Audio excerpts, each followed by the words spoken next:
Welcome Welcome to Sleepdrunk. Where I spent 9.5 hours doing homework yesterday.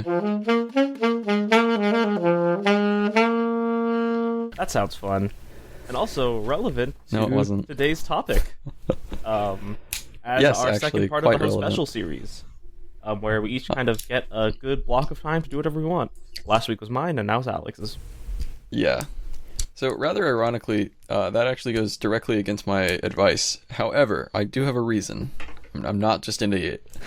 My reason being that I'm taking my vacations basically back to back this summer. And due to the way my class is scheduled, it just sort of had to be like that because I take my class every Monday and Wednesday, and then my big block of time is obviously Wednesday evening until Monday morning. So I took one vacation like as soon as I left class last Wednesday.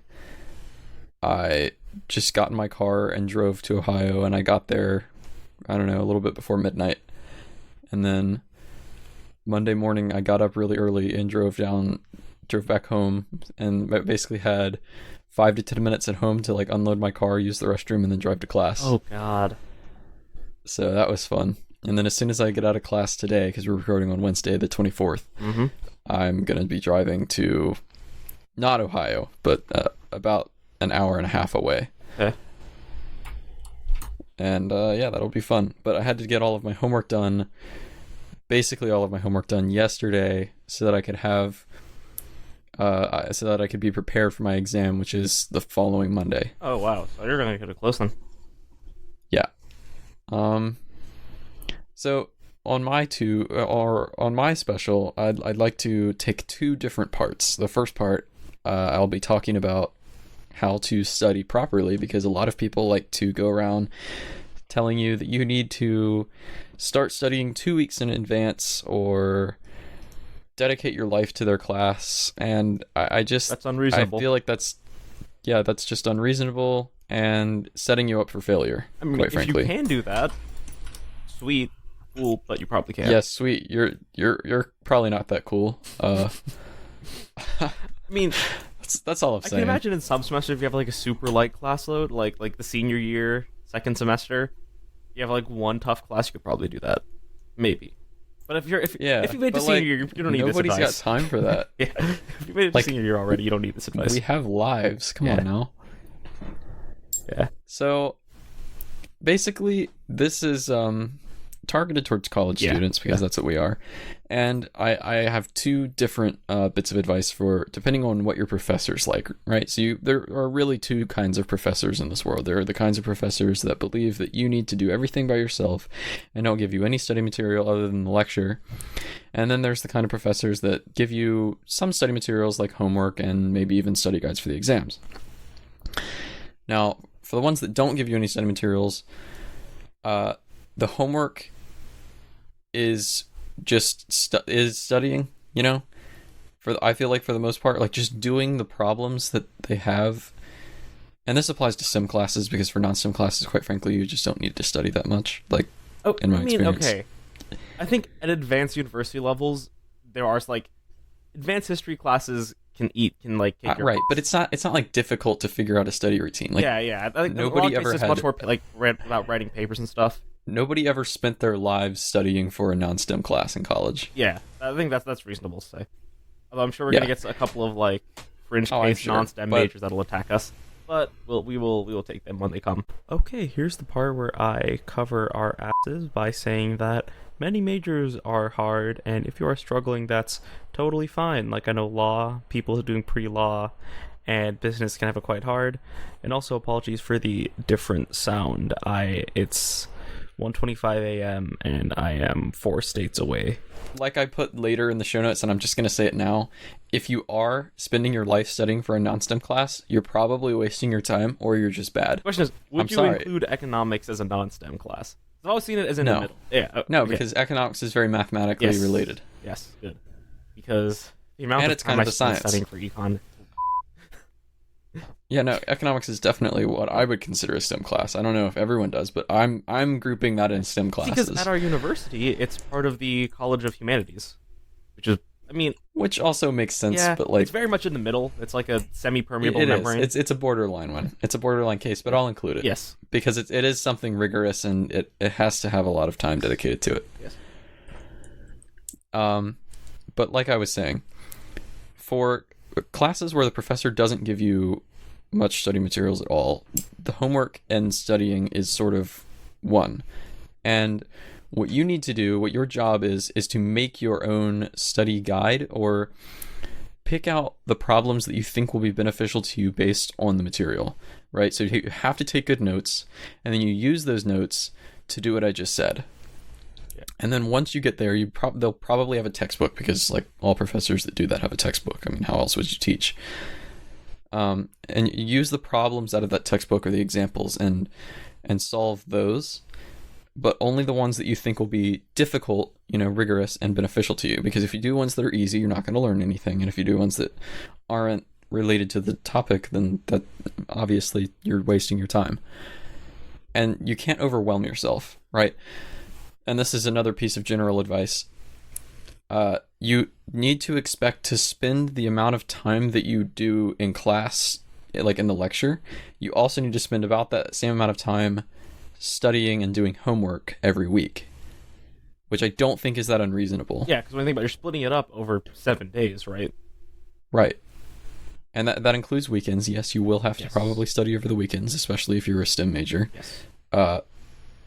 And that's just what college is all about, really. You might think that sounds lame, horrendous as a freshman first semester student, but you'll quickly learn that it's kind of necessary if you want to get the kinds of grades that get you into grad school. Even if you don't want to get into grad school, it's just helpful. Yeah. Was it also like always because then you can get dean's list and scholarships and stuff like that. Yeah. And then if the professor does give you study materials, and this is something that I would check the Rate My Professor page for to see if they do give you study materials, the study materials are usually very helpful. I know from my Calculus 2 class with none other than Kevin Wolf, then his exam reviews were like replicas of the test. As long as you could do all the problems in the exam review, you were golden. It was like that for Joseph Hart too. In fact, actually, I think he made his exam reviews harder than the test.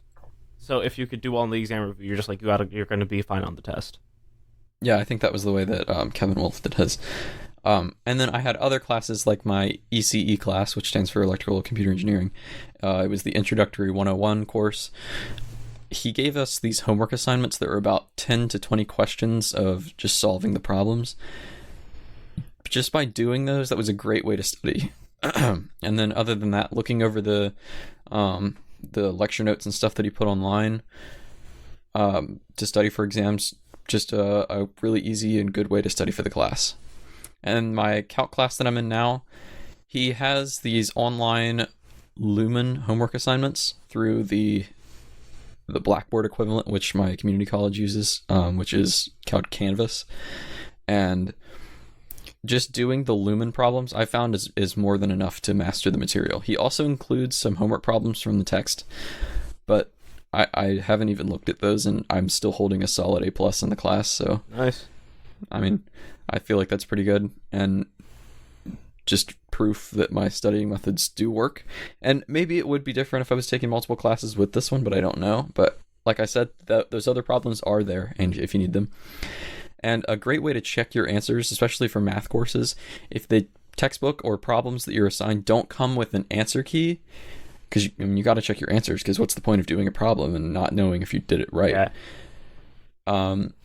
A good way to do that is run it through Wolfram Alpha. If you don't have a pro sub to Wolfram Alpha, it still works beautifully. The pro subs are helpful, and it'll show you a step-by-step for every problem, and you can get interactive things and like larger images and stuff. Like Wolfram Alpha is a beautiful tool for studying. Just as a quick explanation for those who don't know, Wolfram Alpha is basically like an online knowledge engine. That's what they call themselves. Yeah, so it's like a online math software or computational engine. They also have other stuff too, but like the main draw, at least for me, is like they can do Yeah, the main draw is math, but it also can just, like, if you type in questions that have objective facts as answers, then it will be able to answer pretty much anything you ask it. Yeah. It's like a more math-oriented what's the population Google. of Texas? Yeah. Let's see what it says. Like a Q&A math-oriented Google.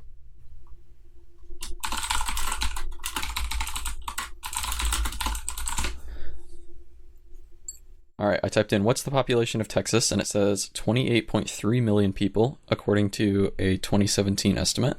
And it gives me a graph of the history of the population of Texas. Mm-hmm. Yeah, Wolfram Alpha is fantastic. And it also gives me like the growth rate, the density, the annual deaths and births. Like it's just a very useful tool. Mm-hmm. And also, they do make course-specific apps, but I personally wouldn't get them because it just makes more sense to buy a Pro Sub and then have everything. So, for example, they make a Calc 1 and 2 course companion, which is basically a Wolfram Alpha interface that is tailored for Calculus 1 and 2. So it'll have, like, okay, do you want to solve an integral? What kind of integral? What are the bounds, etc.? But yeah, Wolfram Alpha can do all of that for you. Yeah. It's just a matter of learning how to type it in, which is not, it's not code. Yeah, it's not like using MATLAB or Mathematica or any of those. It is very closely related to Mathematica, and you can type Mathematica commands into Wolfram Alpha and have them work because it does accept the Wolfram language, which is a very powerful thing in and of itself.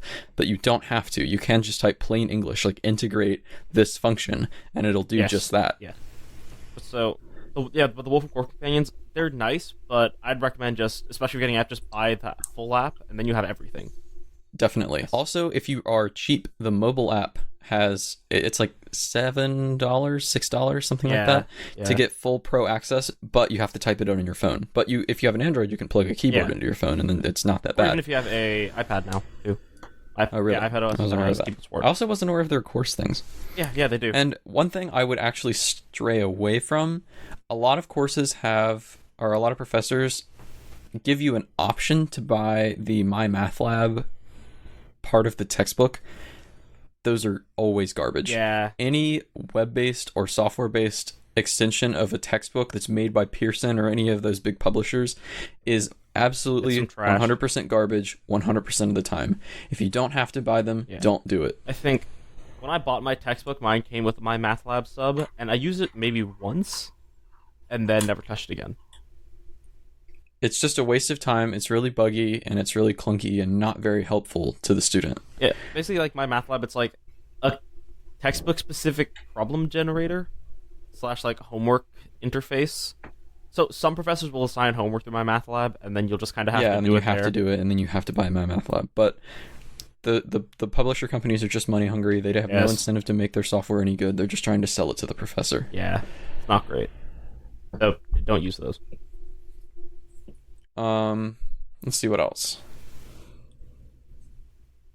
I can't really, if you don't have to graph in class, which you probably don't, then don't waste your money on a graphing calculator, because graphing calculators have technology that dates back to the 80s and they're still charging full price for them, which is insane.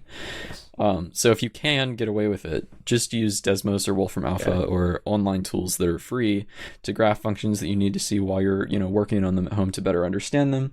And then in class, chances are you won't ever need a graphing calculator.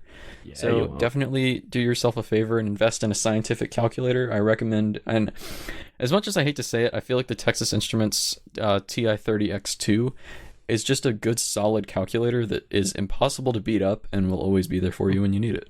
See, I will qualify one thing on your graphing calculator thing. Texas Instruments basically released like a newish line called the Inspire line, which is actually pretty good.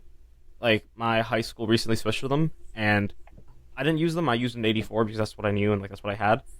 But those are actually quite useful and have it's kind of like a Windows They're like computers Vista in a calculator. Yeah, it's like a Windows Vista PC stripped down in a calculator. I'm definitely aware of those, but they seem a little overpriced, and you probably won't ever use. They probably won't be allowed to use any of their functionality in a college class. Yeah, which is an interesting thing, because all throughout high school, they hammer you with calculators, and the moment you get to college, it's like, what, you want to do Calc 2? Well, we're just going to take your calculator away. You can do all this stuff by hand. You don't worry about that. You can't use it at all. Yeah, and in a way, I think it's honestly good, because... No, yeah, definitely. That way you better understand it.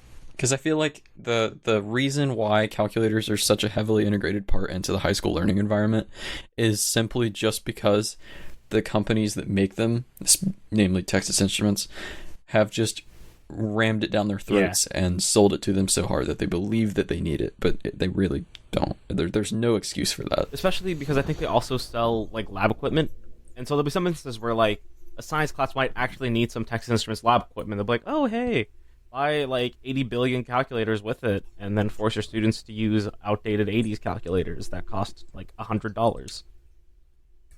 Don't they still cost more than $100? Like $130 or something think crazy? The 32 costs like $100. Let me look this up. The 32? Not 32, the 83? I forgot my... the TI-84. The one before the 84. Oh, the TI-83. Yeah, 83. Yeah. So the 84... The TI-83 is like the base model of the TI-84 and can do literally almost anything it can except I believe it's the cube root function looks a little better on the TI-84 Plus, and that's it. Yeah, the 84 Plus on Amazon is $79. You can always get them cheaper online than in a store, but the 30X2 is really my go-to scientific calculator. I will say this. The baseline TI-84 has such nice buttons. Those buttons are lovely. I love, like, those buttons feel so good. I will give them that. Like the one that my calculator has, or yours? No, I think the one you have. Like the fat 84. The fat one. Yeah. I have the one that takes AAA's instead of a rechargeable battery. Yeah. I love those buttons, man. I love those buttons. The screen on yours just looks so much nicer. See, I have the 84CE, and that one has crappy buttons but a really good screen. Like, it's a backlit screen. I honestly don't know that I've used my graphing calculator at all since I started college. I keep it in my backpack just in case I need it, but I don't think I've ever needed to use it. I think I use it once. Like, if I'm not using a scientific calculator, I'm just using an online tool or Excel. Yeah. Like, I don't need it. Like, I think I used it once just because I didn't want to, like, switch, like... I didn't feel like connecting my monitor to my laptop and having a separate screen for, like, the homework, and so I just used my calculator. I think that's the one instance where I used it. And that's fair. Yeah. But, like, it's not necessary. Like, it's just something you already had. Yeah. But if you don't have one, don't buy one. You won't use it. You won't. Unless you're specifically told you need it, which you probably won't be. I think later on, like, in some really advanced, like, science classes, you might need it. But even then, you're still probably going to be better off using software anyway, because all your data is going to be on a computer. Yeah, and on an exam, I highly doubt that they'll require that. Any studying tips from you? Because I believe that's really all I have to say. It's not as complicated as people eat it up to be. You just dedicate a realistic amount of time, and you're good. I think for papers, I think that's something you didn't really touch on that much. First off, I would recommend, if you have time, start early. Just because when you write, if you have time, like, revision, I think is the most important stage of writing. And so what I like to do is when I write a paper, I will just write it out, leave it, and then come back to it and cut it down and, like, clean it up. But I hate the revision process. Yeah, it's the worst part. It's like debugging in coding. It's just like literary debugging, and it sucks. But it's probably the most actually a very good way to put it. Like, that can get you like a letter grade sometimes. That's between like a B and an A if you provide. I haven't had to write a whole lot of papers in college, thankfully. So. Yeah, see, since I'm an econ major, I will have to eventually. But I think that'll be my main thing. Other studying advice. I think Alex touched on this already, but like, I just want to emphasize the point that making your own study guides is really good if you don't get them already from your notes. And also, if you're the kind of guy that does that, I recommend handwriting notes. Just personally, I find I remember things better when I handwrite them opposed to when I take them on a computer. But I believe there's some scientific backing for that, but teach their own. Or you can handwrite on your computer. Yes, if that is an option, you should do that. But yeah, I prefer to do that just because it keeps them all in one place. Yeah. And I did handwrite them for a little bit this summer semester in class, just because my computer's pen has been acting up. As much as I love my Surface Book 2, there's a lot of just little funky things with it, and the pen is really one of them. So if you plan on handwriting your notes in class, maybe look elsewhere than the Surface Book 2. I don't know what the regular Surface line is like. I know the Surface Pro 3 is not something you should buy. The other ones, I believe, are mostly fine. But I know the Surface Book 2 has a lot of pen issues. Just really research it. And I'm probably there's other laptops out there that have the same problem. And if you're in the Apple ecosystem, an iPad with pencil support is great. I think the baseline ones have pencil support now, and my mom has an old iPad Pro, and the pencil is very nice. Like, it actually just works seamlessly. and it feels nice. It does. It's great. I've used the iPad pencil, and it is actually quite good. I have to commend Apple on that. If you have money to shell out for a new pencil, and for some reason you want like a new iPad Pro, like you're like an artist or something, the new iPad, the Apple Pencil is sick. Like just the way you charge it is so nice. It just snaps to the side. Yeah, the one that has the magnetic charging. It's beautiful. Why was that not in the first one? I think it was either a time limitation or a hardware limitation. That had to do with the drivers. Maybe they should have had the foresight there, because sticking a long device out the side of your device is just asking for it to break. Yeah. It's not great. I mean, you can get an adapter for pretty cheap that just lets you plug in like a regular USB. I feel like in any other company, a design like that is something that someone would have gotten fired over. Yeah. I mean, here's the thing. I will say, in practice, it's not as bad as it seems, because it charges in like 10 minutes. Just leave it there for 10 minutes, come back and like put it in whatever holder you have. He's extremely careful for those 10 minutes, yeah. But I've found in practice that it's not as big a deal as you would think it is. But if you're clumsy, that's something to think about. But yeah. But anyway, closing out those extra tabs that we've just opened. Yep. I think we can move on to the second segment. What do you think? Yeah, sounds good. This is your host special.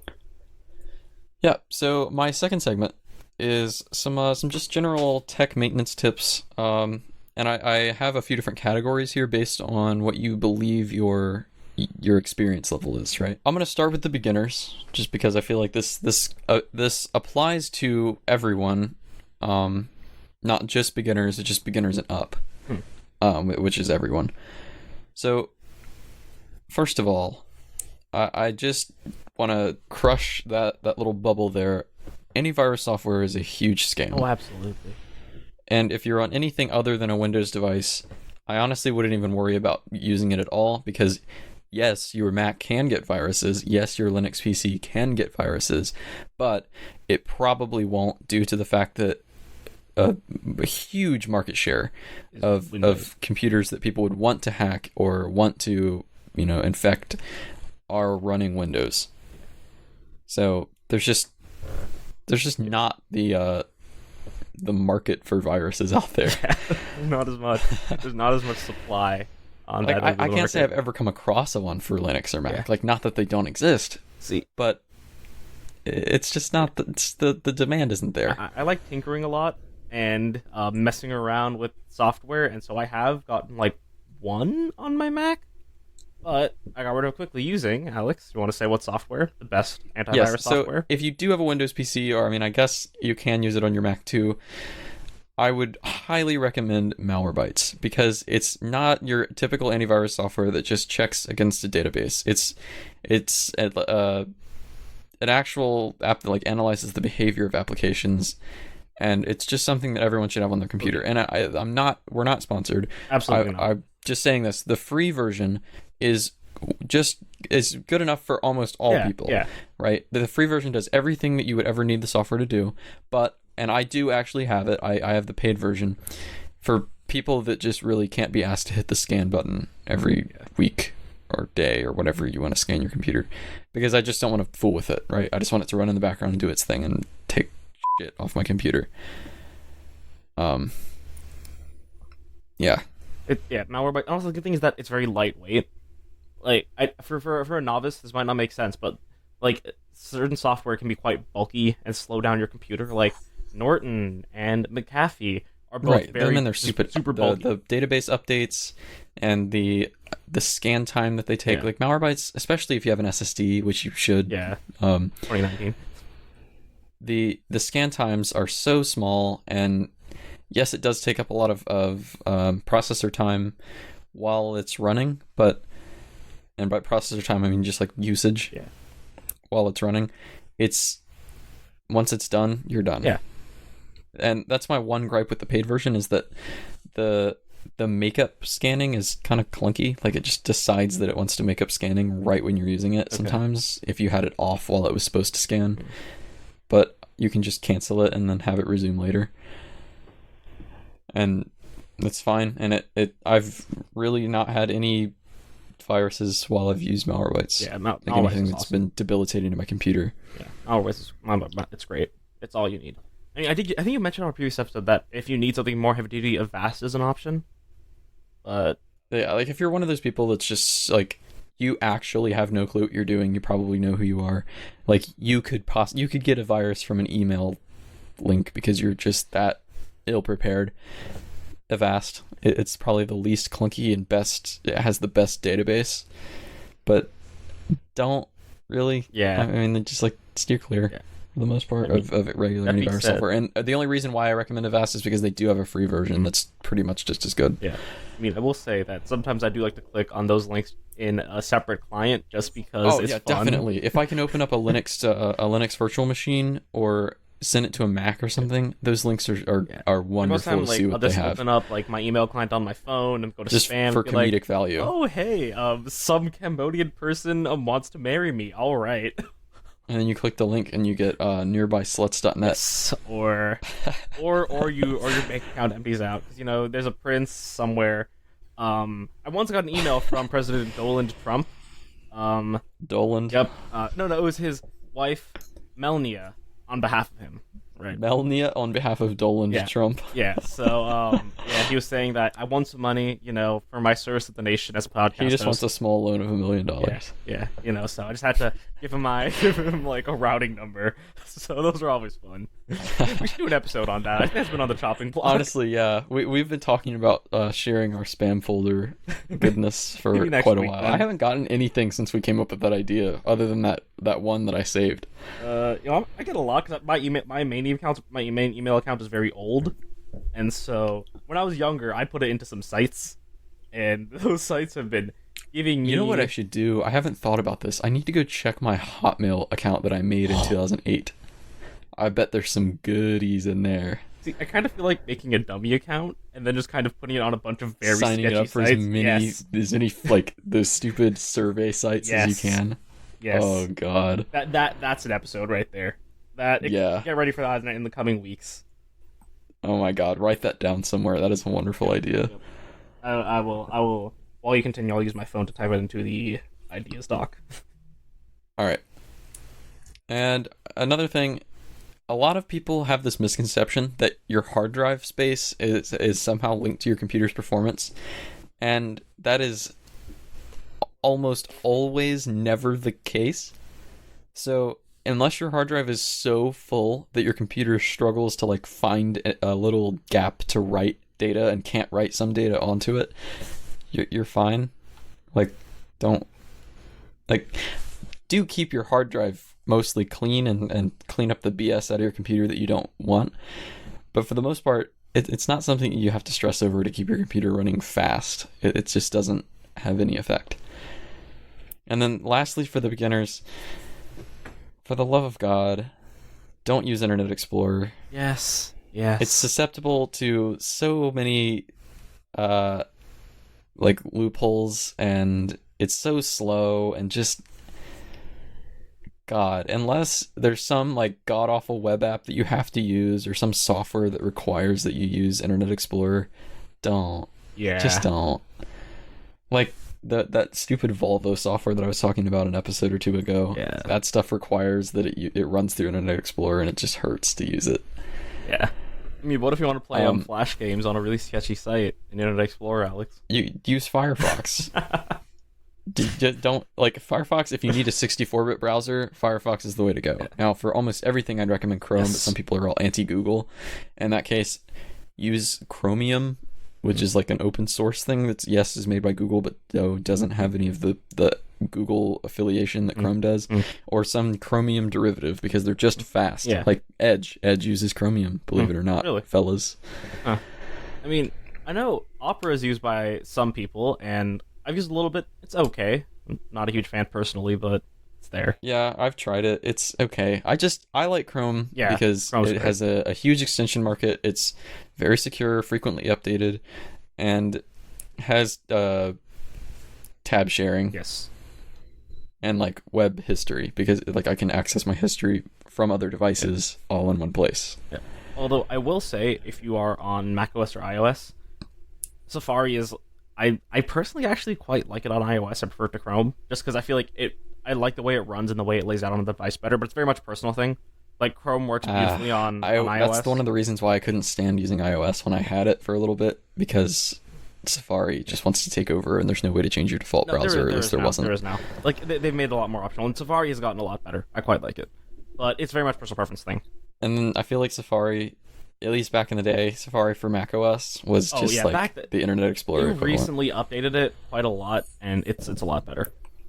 But still, just don't use it. Use Firefox or Chrome. Yeah. No, my browser, unless I need a separate instance that I need to record. At least it does use the same rendering engine as Chromium. It's unless I need a separate instance with history, I use Chrome. So if for whatever reason I need to have a separate ongoing instance of a web browser with cookies and everything, I will use Safari. But otherwise, I use Chrome. Yeah, that's fair. Another thing that you could do for that is Chrome has a setting for an option for users. Yeah. So you can have a guest window, which is also different from the incognito window, but you can set up multiple users on your or they call it people. If you click on your little account thing up there by the menu, you hit manage people and you can change a different user, and then it's a whole different history line and cookies and all of that. Yeah. I just kind of never got around to doing that. But yeah. But it's definitely useful. And I think that's really it for beginners. Just those few things, that'll at the bare minimum, that'll keep you going. Now for intermediate users, this applies to all devices. I know almost all Linux desktop interfaces have them. Mac has it. It's called Activity Monitor. Windows has it. It's called Task Manager. Everyone knows Task Manager. On Windows, if you want to open up Task Manager, Control-Shift-Escape, or you can hit Control-Alt-Delete and then hit Task Manager. Even Android has task managers that you can download from the Play Store, but be careful which ones you get, because some of them are rather garbage or adware, or both. Sometimes spyware. Sometimes malware. You just really never know. But no, the Play Store's actually gotten a lot better about garbage apps, but they're still there. But just check your task manager and see what processes are using more memory and CPU than they should be. And it's like a running joke that Chrome uses way too much memory. It really does. I mean, that's its whole thing. It's insane how much memory Chrome uses. Yeah. And system processes, leave those alone. But for other things, keep an eye on that. And if you don't use the app that much, or you don't even know what it is, go into your programs and features and maybe hit uninstall. Yes. Don't just drag it into trash. That doesn't work. Dragging the shortcut into trash does literally nothing, especially if it's set to start when Windows starts. Yeah. Oh, don't do that. And that's another thing you can do with Task Manager is change what apps start with Windows in the startup tab. Although I swear to God, no matter what you do, Steam will always fucking load up when you start your computer. It doesn't matter what you do. I don't care if you've uninstalled it, Steam will open up when you start your computer. It just I actually made it so Steam doesn't. I just disabled the Steam Client Bootstrapper in the Task Manager startup tab, and I don't have any issues with it. Just Steam is so aggressive with opening on startup. Yeah, now it's probably the setting in the Steam preferences that says start with Windows. If you uncheck that, I feel like it just doesn't listen at all. Yeah. It's but if you just disable the Steam Client Bootstrapper application, then it just never knows that your computer starts until you start it. Yeah, I have to go around and do that because I swear it's annoying. As far as boot times go, you can't really change how fast your computer gets to the OS unless you have a hard drive and then you switch to an SSD. And SSDs can significantly increase your boot time. And just general OS snappiness. You should always have your OS on a solid state drive, and if you don't, then put one in. Just know what you're doing. That's more of an advanced user thing. I'm getting ahead of myself. But if you want to increase, you know how your OS is just busy getting everything ready as soon as you get into it, just cut down on your startup applications. Go to your task manager, disable the things you don't need, and if it's something that you use, just start it later. Like Slack. I disabled Slack. I disabled Steam's auto startup. I disabled a lot of things auto startup because I just don't want that BS getting in my way. The only things that I have auto start are Chrome, obviously, because of the extensions. I wish I could get Outlook too, but it's really glitchy. Outlook is just come on guys, fix it. Spotify because I use it all the time. Discord because I want to have the option to receive messages even though I don't really use Discord that much at all anymore. And there's a few Malwarebytes. And the Java updater. And my VNC client because I have a VNC client and server on all of my computers. That way I can use them whenever I need to. Okay. See, I think for me, I have to do some like editing around in mine, but I think the only ones I'd really want are like, at least on a Mac, iMessage and Spotify and Chrome. Yeah. But you should do that, like, actually, because it's useful. Although and if you can't find it in the Task Manager startup thing, it probably has its own little tab for it. And there's also a folder like buried down in the Windows OS. Excuse me. There's a folder buried down in the Windows OS that you can find that has like a shortcuts to apps that will auto start anything that's in that folder. And I think that's what shows up in the Task Manager. I don't know. Yeah. But if it's not there, it's in the settings menu. And I believe somewhere in Mac OS, I haven't really experimented with this, but there is an option that lets the OS just like hard block any application from even thinking of starting. It's probably not the best idea, but it's something there. That if you absolutely need it, it's there. If something is like super aggressive and just won't listen, then you can do it. Yeah. Let's see here. This is something that doesn't really apply to your computer, but does to your phone. And I know I mentioned on the show, I was just like so amazed by it that I had to say it again.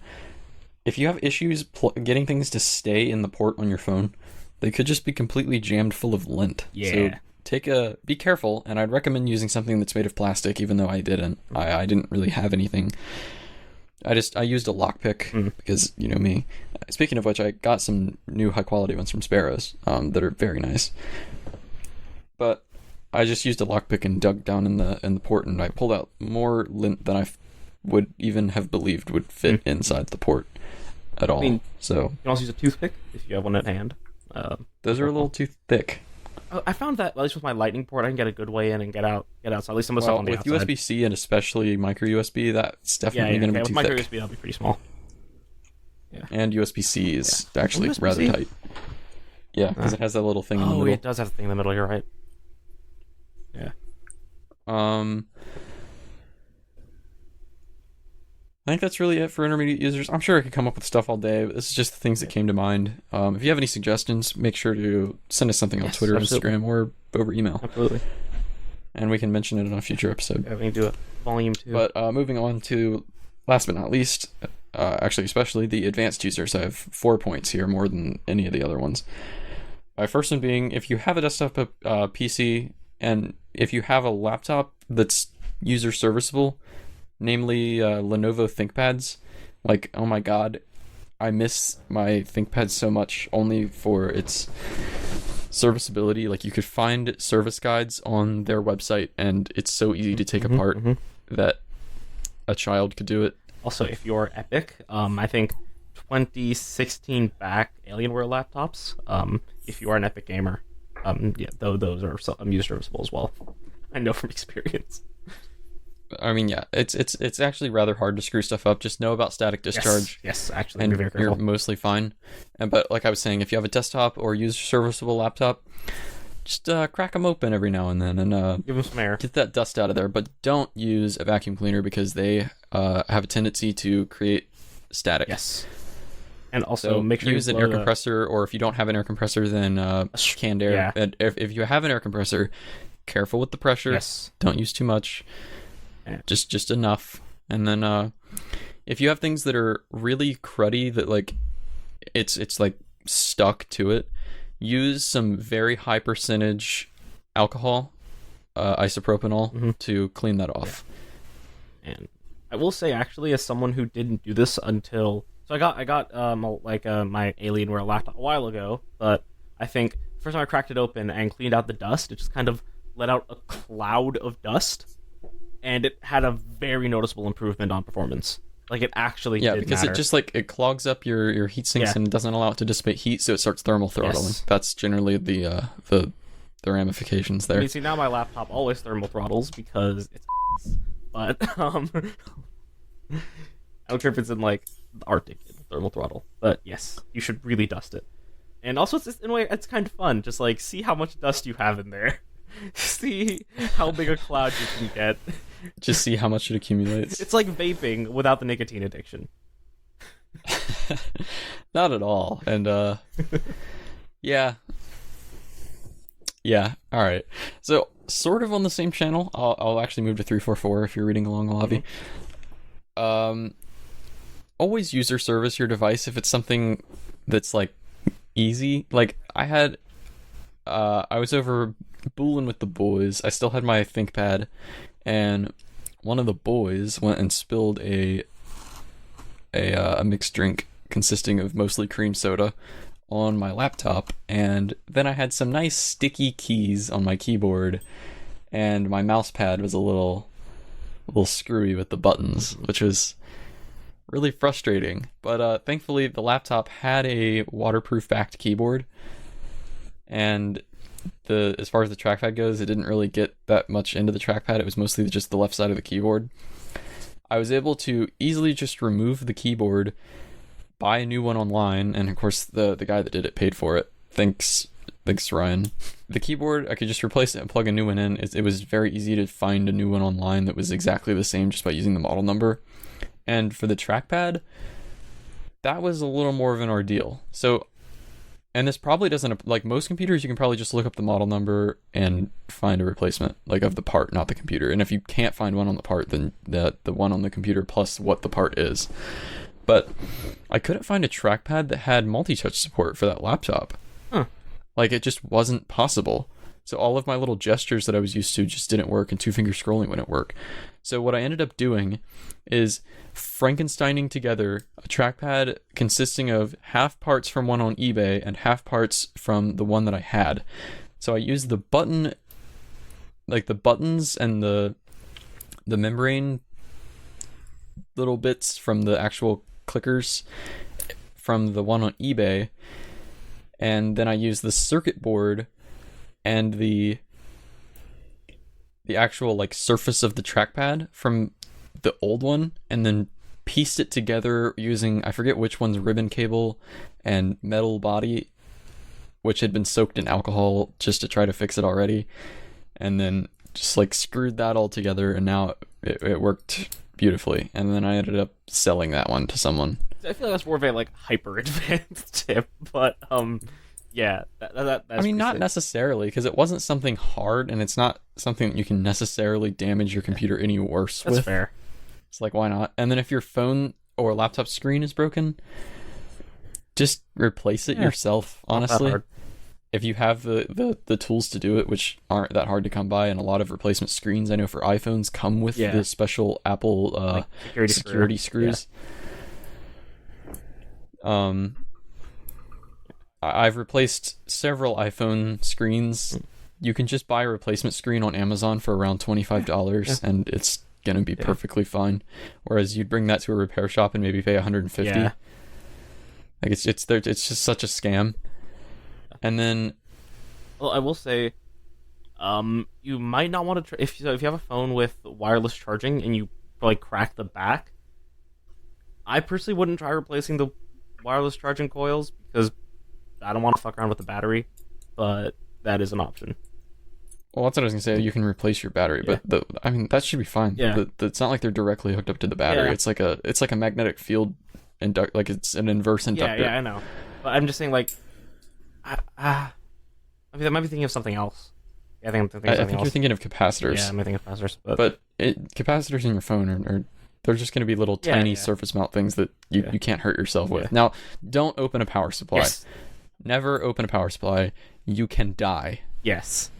Although, I mean, I've heard stories where people have shorted out the leads on capacitors inside large DC power supplies and have burnt their screwdrivers in half. Right?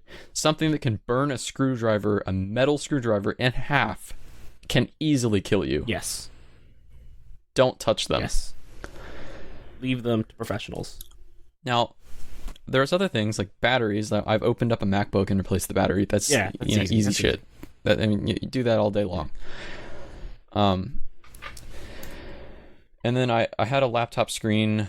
I had an old, oh my god, it was such a piece of garbage. I still have it on my shelf, but the hard drive's crashed. It was an Acer Aspire 1 from like 2012. And my brother was angry one day, and he picked it up by the screen, and of course the build quality of it was very cheap, so the screen was plastic, like the whole all of the screen assembly was plastic, and I guess all of the pressure went into the LCD panel and cracked it. Huh. So he paid for a new $70 LCD panel, and then I opened the thing up and put it in, and it really wasn't that big of a deal. Huh. Nice. That was years ago, even. Like, I was actually 12 when I did that. Wow. And it wasn't that hard. Nice. Now, let's see. Make sure that your hard drives are set to optimize themselves regularly, right? So if you have an HDD, which it's fine to have an HDD for like a storage drive, because you can't buy large capacity SSDs for cheap. Yeah. Make sure they're set to defragment regularly inside your operating system. Yeah. Or if you can't through the utility, then just do it through a third-party utility. I would recommend Disk Genius, I believe it's called. Yeah, I think the stock Windows defrag is the stock Windows defrag only works on, I believe, NTFS formatted drives. But if you need to defragment an exFAT drive, or I don't know if it works on ext4 or ext3, like Linux stuff, but just set that up to defrag for HDDs. And for SSDs, set them up to trim regularly. And that kind of stuff can significantly increase the performance and lifespan of the drives. Like, very much so, actually. But don't use the wrong one on the drive. And most operating systems won't let you, and third-party applications that let you do that will warn you. Don't do it. Like, do not defrag your SSDs. It's not like it'll damage them immediately, but if you do that, you're just wearing out the read-write cycles of the drive for really no gain in performance. And I think I will clarify this one, because I think this is something that I feel like if you don't really look for it, you won't know as much. But like defragmenting, like the way hard drives work, right, is that there's a bunch of huge disks, and when you write, like, data is written onto the disk. When you delete stuff, they like remove that slice of data. So over time, as you delete older and newer data and keep some, like, all your data gets spread out. There's a bunch of tiny gaps. And so defragmenting kind of puts everything back together and gets you one block of clear space opposed to a bunch of tiny blocks. So yeah, that's sort of an entry-level way of explaining it, which is good and easy to understand. Like, frankly, something that even intermediate users should be doing too, because it really can help, especially if you have like a bigger drive. Yeah, definitely. And honestly, I probably should have put that under the intermediate category, because I feel like most people should be able to set up their drives to defragment. Yeah. I think my mom did it on a computer, and my mom is one of the most technologically illiterate people I know. So yeah, I remember you shared us an example. Yeah. But and my mother is too. Oh my god, I was listening to her yesterday. I talked to her Google Home, and it was just like, I don't understand like why she'll say the things that she does. It's like it doesn't care why you want it to do something, and then she adds so many extra words when she tells it what to do. That too. On our Echoes, like, hey, keyword, because I have one here. I don't want to say it.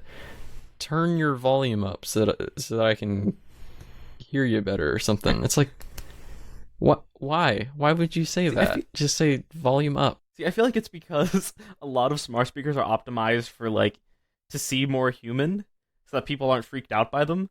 Because like I know my mom will just kind of talk to our Echo sometime. Like sometimes she'll just be like, Alexa, how are you doing? And I'm sorry. And my mom always forgets that she has to reuse the keyword, which I need to actually. Google has an option where you can set it up to where you don't have to say OK keyword every time to get it to respond to you. You can just talk back within 8 seconds or something of it saying something, which would be very beneficial to my mother. But wow, we really got off topic again. And then I think last but definitely not least, if your computer's RAM is removable and you have less than 8 gigabytes, I would, and even maybe 8 gigabytes, because you don't really need anything more than 16 for the average user, but definitely look into upgrading it. But there's 2 things you have to take into account. The ease of access, there's 3 things that you have to take into account. The ease of access, the size, and the generation, right? So you can find all of this stuff out in your computer. Let me see, actually, can you? You can find it out online, but if you need to, I believe you can do it by right-clicking on this PC and hitting Properties. Well, that'll tell you how much you have, but it won't tell you what kind you have. and it's directly linked to your processor, so you can also look up your processor to see the generation. But if you're in a laptop, if you're using a laptop, you'll almost always have SODIMM slots, and if you're using a desktop, you'll almost always have DIMM slots. SODIMM ones are just smaller. They're like about half the size of a DIMM stick. And get the right generation, which is going to be something like DDR2 if you have a really old computer, DDR3, DDR3L, and DDR4, which is if you have a newer computer, you probably have DDR4. Doesn't it go farther? Is that only for DIMM? They have newer generations for graphics processors and things that need ultra fast memory, but I think for just regular memory, it doesn't go any further than 4. But I know for like better graphics cards, they mostly run GDDR5. But yeah, just like most user serviceable laptops have a little slot that you can just open up that directly opens up to the RAM, so you can just pull it out and put new stuff in. And if you have a desktop, it's just right there on the motherboard, generally pretty close to the CPU. Just look up photos of it, you'll be able to easily identify it. And make sure that if you have dual channels, run RAM from the same package. That's really all the warnings there that I have to say. And don't waste your money on like super high-end RAM, because for the most part it's the same RAM. And I like, don't get, the cheapest of the cheap stuff with like missing a pin or something, like some sort of like missing pins, or like random Chinese manufacturers of the chips. Like get something that's reputable. Like stick with Crucial or Hynix, or I don't know, just like brands that people recommend around online. Like I'm sure you'll Google this kind of stuff before you do it, or hopefully you will. Probably should, because don't just take my word for it. Oh, and something I forgot to mention, if you're working on your phone, iFixit, and for a lot of laptops too, iFixit and other people on YouTube, but I'd especially recommend iFixit just for their production quality. They have repair guides and teardowns for devices that are very useful. Yeah, they're really if nice. You can follow those to avoid any other further damage to your devices. Yeah. I remember back when I had an iPhone 4S, I used an iFixit guide to replace the back properly and like do a bit of stuff with it. Also, like, even though I could probably open up an iPhone in my sleep, I always just watch the iFixit guide so I don't forget about any ribbon cables or screws that I might tear. Some, like, little clip you forget to hit, stuff like that. Yeah.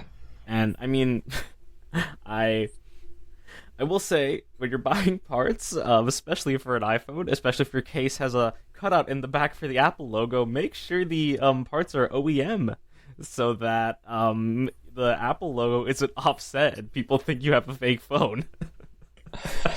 Because naive 15-year-old me, somewhere in my house there's an iPhone 4S where the back Apple logo is slightly offset because I couldn't be bothered to buy an OEM backplate. Oh god. I mean, some things aren't going to be OEM. Like if you replace an iPhone screen and you get it for $25, it's not going to be OEM, but it is going to be like basically OEM. Yeah. Also with the newer it's phones, probably made in the same factory, but it doesn't have the same certifications and quality control. Also, with the newer phones, they will be like, I think with all of the edge-to-edge iPhones, like the screens are gonna be a bit more expensive just because if you're getting an OLED screen, because they have to be like folded, and folding an OLED screen is quite difficult. Because actually, the way iPhone 10 and 10s screens work is that OLED is basically the type of screen tech, like sort of it, and organic light emitting diode. And so the way they have to have like a little chunk at the bottom that drives the screen. That's why there's like chins on phones, right? That's where the screen's being driven from. So the way they work is that they have the screen fold under itself, and then the driver is under the screen, and they just have a allocation of pixels at the bottom of the screen. They're just like dead. Yeah, and so those can get a bit more expensive, and I think can be a bit more testy to replace, but you can still do it. Yeah, and a lot of newer MacBooks don't even bother. Yeah. Like, Georgia at school, she broke her, or no, it was Becca. Well, Georgia did it too. But our RA last year broke her MacBook, and the screen assemblies for that thing were like half of the value of the entire computer. Yeah. So just bring it to Apple in that case. Like, as much as I hate to finally come down to that, bring it to Apple. Don't let your pride ruin your wallet. Now, that's not for everything. If you have some sort of weird issues with the you believe it's something with the circuitry or something, there are unauthorized Apple repair shops out there that have all sorts of fancy equipment. Those places are wonderful and don't charge you an arm and a leg. There's a YouTuber that goes by the name Louis Rossman, who runs his own unauthorized Apple repair shop in New York City. Yeah, I've seen some of the stuff. It's just so eye-opening. Yeah. Like, Apple authorized repair is such a scam because all they do is just get you a new part, when in reality all you need is a microscope and some of that equipment, and you can go narrow. Like, if you know what you're doing and you have the diagrams like he does, you can just find the piece that's gone bad and replace it.